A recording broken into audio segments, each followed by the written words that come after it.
Bonjour à tous. Alors, je vais refaire une vidéo parce que en y repensant à ma vidéo d'hier, je me suis dit non mais en fait j'ai pas assez expliqué la situation et du coup le concept de rétrocausalité, je pense que ceux qui n'y connaissent rien, ils auraient rien compris. Donc je vais recommencer, mais vraiment en expliquant la situation de A à Z et comment je l'ai analysée plus tard, après coup. Donc, je rencontre quelqu'un qui s'appelle A. D'accord? Ce temps-là, on va l'appeler T0. Hop. T0. Donc je viens de le rencontrer, donc je ne sais quasiment rien de cette personne. Et à chaque fois que je veux en parler ou que je pense à cette personne, j'ai un autre prénom qui me vient en tête. Mais c'est quelque chose qui me vient tellement spontanément que je suis obligée de lutter contre ça en fait. On me demande comment il s'appelle, j'ai envie de dire B alors qu'il s'appelle A. Vous voyez? Donc déjà ça me perturbe, je me dis mais pourquoi? Qu'est-ce qui se passe? Et donc ça m'arrive plusieurs fois et en fait j'ai envie de lui dire, donc de lui raconter ce qui m'arrive. Et plutôt que de lui dire, bah tu sais quoi, à chaque fois que je pense à toi, je pense au prénom B, j'ai envie de t'appeler B, j'ai une question là aussi qui me vient de manière très spontanée, qui est, est-ce que tu as un deuxième prénom? Et c'est là qu'il me dit, bah oui, mon deuxième prénom c'est B. Et donc après je lui explique, bah effectivement, bah, chaque fois que je pense à lui, j'ai envie de l'appeler B, sachant que je n'avais aucun moyen de connaître son deuxième prénom jusque-là, d'accord? Je viens de rencontrer cette personne, je ne connaissais pas son deuxième prénom. Donc il m'arrive ça. Alors j'ai pas l'explication à T0, là j'ai pas l'explication. Je me retrouve avec un truc étrange, et je me dis, bon c'est bizarre, je sais pas comment j'ai su, en fait. D'accord? J'ai eu l'info, mais je sais pas comment j'ai eu l'info. 2 mois après, donc on va dire que nous sommes... Je vais faire un petit schéma pour que vous compreniez bien. Nous sommes ici en T2. Donc vous avez remarqué que je n'ai pas fait le temps linéaire. D'accord? J'ai fait une boucle. Nous sommes en T2. En T2, 2 mois après, je me retrouve donc dans le salon de cette personne, face à son écran de télévision, sur lequel il avait branché l'écran de son ordinateur. D'accord? Donc il avait bifurqué l'écran de l'ordinateur sur l'écran de la télévision. Et il voulait imprimer sa carte d'identité. Et en fait, moi je me retrouve avec l'image de sa carte d'identité sur son écran de télévision qui est énorme. Alors vraiment, alors je sais plus si c'était si l'image faisait tout l'écran, mais en tout cas c'était suffisamment grand pour que déjà ça me dise, enfin je me dise c'est assez insolite comme situation, j'ai jamais vécu ça. Et en plus, alors ce qui est super important, c'est que donc je me suis retrouvée seule face à cette image parce qu'il est allé chercher la photocopie qu'il était en train d'imprimer. Et là, je me dis, j'ai comme une illumination et je me dis, si ça se trouve, l'information que j'ai là, parce que j'ai sa carte d'identité avec ses deux prénoms, A, B. Je suis en face de cette info, si vous voulez, j'ai tout le loisir d'intégrer l'information et de m'en rendre compte, surtout que je me dis c'est bizarre comme situation. Et là je me dis si ça se trouve, l'information que j'ai eue en T0 ici, elle vient d'ici. Et quand je suis en T2 et que je me rappelle, d'accord, se rappeler ça veut dire que l'information, elle va dans ce sens, de T0 à T2. Là, je me rappelle de cette information que j'ai eue là, alors que je l'ai ici, si vous voulez. En même temps que je m'en rappelle, mais en fait, il se passe un truc donc, que Philippe Guillemont explique et qu'il appelle boucle de rétroaction. Si vous voulez, c'est que l'énergie qui fait que je suis en train de me rappeler de cet événement, ça va dans ce sens-là et ça s'arrête pas et ça continue. C'est-à-dire qu'en même temps que je me rappelle, j'envoie l'information à T0. D'accord? Ça veut dire quoi? Alors déjà, il faut sortir du paradigme qui dit que le temps est linéaire. D'accord? Ça, c'est un postulat scientifique qu'on a posé au départ,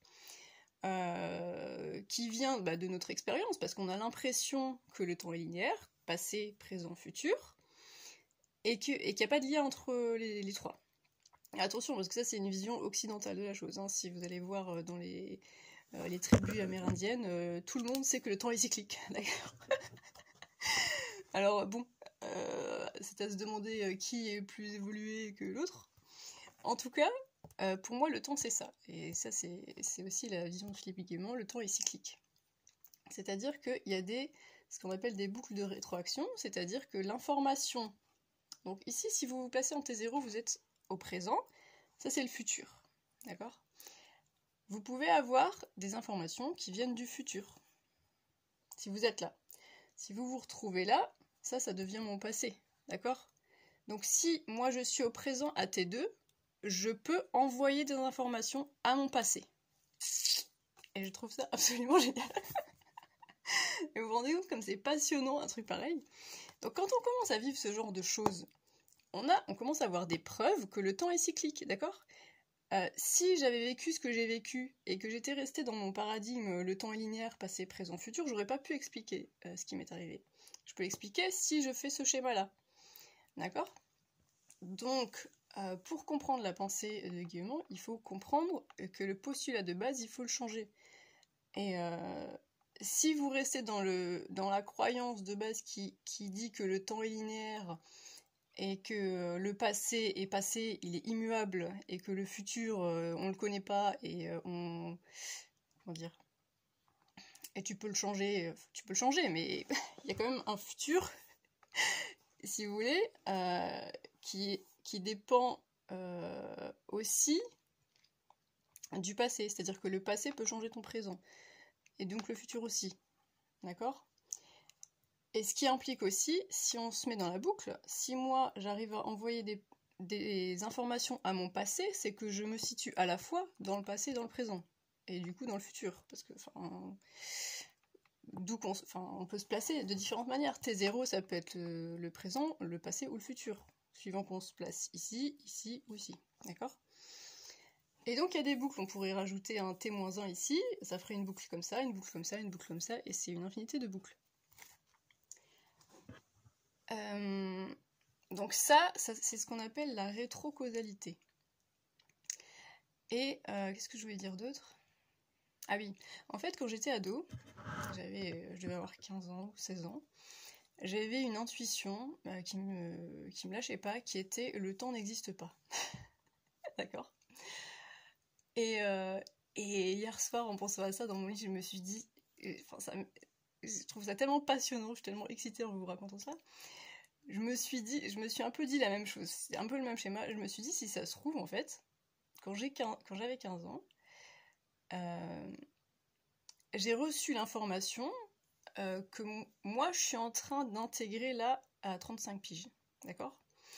C'est-à-dire que je me suis envoyé l'information, Tiffany, le temps n'existe pas, le temps n'existe pas. Pose la question. Et en fait, je me rappelle très bien, parce que ça m'a marqué, et je me rappelle m'être dit, mais qu'est-ce que ça signifie en fait? Alors j'avais juste l'information, le temps n'existe pas, mais je ne pouvais pas l'expliquer. Et pour moi, ça n'avait aucun sens en fait, du haut de mes 15 ans. Et c'est aujourd'hui que ça prend sens, d'accord, 20 ans après. Je trouve ça absolument génial. Et du coup,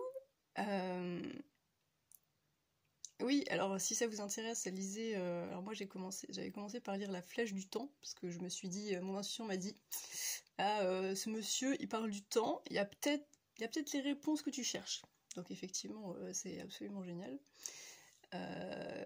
Tout ce qu'explique Philippe Guillemot, alors maintenant il y a aussi Jocelyn Moresson et Romuald Le Terrier qui s'y sont mis, mais qui explique qu'en fait il y a sans cesse des interactions entre le passé, le présent et le futur. D'accord? Donc on peut modifier le passé n'est pas immuable, on peut aussi modifier le futur, mais il y a un futur prédéterminé en fonction de toutes nos habitudes, etc. Mais après, tu peux aussi, si tu veux, tu peux aussi envoyer des informations dans le futur. D'accord? C'est ce qui s'appelle l'intention. Donc au même titre que tu peux envoyer des informations dans le passé, tu les envoies dans le futur. Et en fait, comment ça fonctionne? là, quand je reprends mon T2, ce qui a envoyé l'information, c'est comme maintenant, en fait, c'est les émotions fortes, tout ce qui est prise de conscience, où vous vous dites « Waouh !» Ça, en fait, ça fait un pont entre votre conscience du présent, votre conscience du futur, votre conscience du passé. Et d'ailleurs, en disant ça, ça fait un pont aussi avec ce qu'on appelle la multidimensionnalité, c'est-à-dire que si je peux envoyer des informations à mon futur et à mon passé, c'est que je suis dans les 3 temps en même temps. D'accord ? C'est que ma conscience, elle est comme multifocale. Je ne suis pas uniquement dans ce temps présent. Et on revient à mon postulat de base de quand j'avais 15 ans, le temps n'existe pas, en fait. Si on se dit le temps n'existe pas, ça règle toutes les questions qu'on pourrait se poser sur mais comment ça marche et tout. En fait, il faut pas réfléchir en termes de temps. Il faut réfléchir en termes de conscience. D'accord ? Bref, en tout cas, j'espère vous avoir communiqué un petit peu de ma passion concernant ce sujet. Je trouve ça absolument fascinant. Donc lisez ces livres, j'en ai encore commandé un là, je sais plus comment il s'appelle. De Romuald Le Terrier, je crois. Je vous ferai peut-être un petit topo quand je l'aurai lu. Mais en tout cas, creusez ces sujets parce que c'est vraiment passionnant, fascinant. Et ça ouvre plein de perspectives dans la vie. Allez, bonne journée.